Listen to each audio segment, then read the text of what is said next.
నా క్యాండిడేట్ కన్వల్ కట్టినా అక్క మీరు ఏమన్నా నా ముందే చెప్పండి. మీరు ఒకవేళ మీరే మానిపులేట్ చేస్తారు. నిన్నటి నుంచి కాదబ్బా, నిన్నటి నుంచి డిఎస్పీ సైదరెడ్డి అనే వ్యక్తి ఇక్కడనే ఉండి మా వాళ్ళకి ఫోన్లు చేసి ఒక ఆమె కిడ్నాప్ చేసి ఇక్కడ తీసుకొచ్చి ఉల్టా మా భర్త మీ కిడ్నాప్ చేసిన మా మీద కేసులు పెట్టించి సార్ నిన్నటి నుంచి నడుస్తుంది.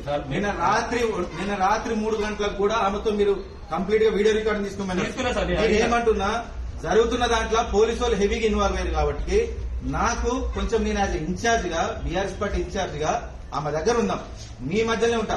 నేనే చెప్తున్నా ఎంతసేపు వాళ్ళు పైసలు తీసుకుని వచ్చిన వ్యక్తిని కూడా బైసిక్ పంపించిన.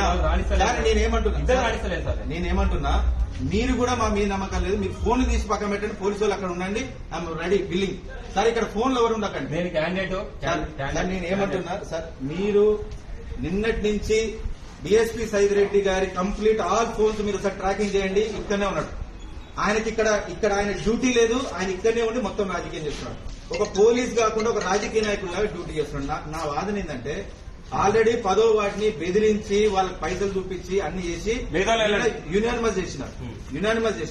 నేను అడిగే ఒకటి రిక్వెస్ట్, ఒక్కసారి ఆమెకు దండం పెట్టి వెళ్ళిపోతాను. ఎందుకంటే ఒకసారి దండం పెట్టి వెళ్ళిపోతాను, నువ్వే ఉంటావు సార్. నేనేమంటా దండం పెట్టి వెళ్ళిపోతాను. అందుకే నా దగ్గరకు వచ్చి తీసుకొస్తే వాళ్ళు కూడా వస్తామంటారు. అమ్మ నేను ఒకటే అంటున్నా, అల్టిమేట్ గా మీ బిడ్డకి ఒక విలువలు ఇచ్చిన మన జాతులు, దానికోసం నిలబెట్టుకునే ప్రయత్నం చేయండి. అర్థమవుతుంది. అందరూ పంపించారు. మేము కూడా పోతాను, నువ్వు వచ్చాయి ఏమైతుంది.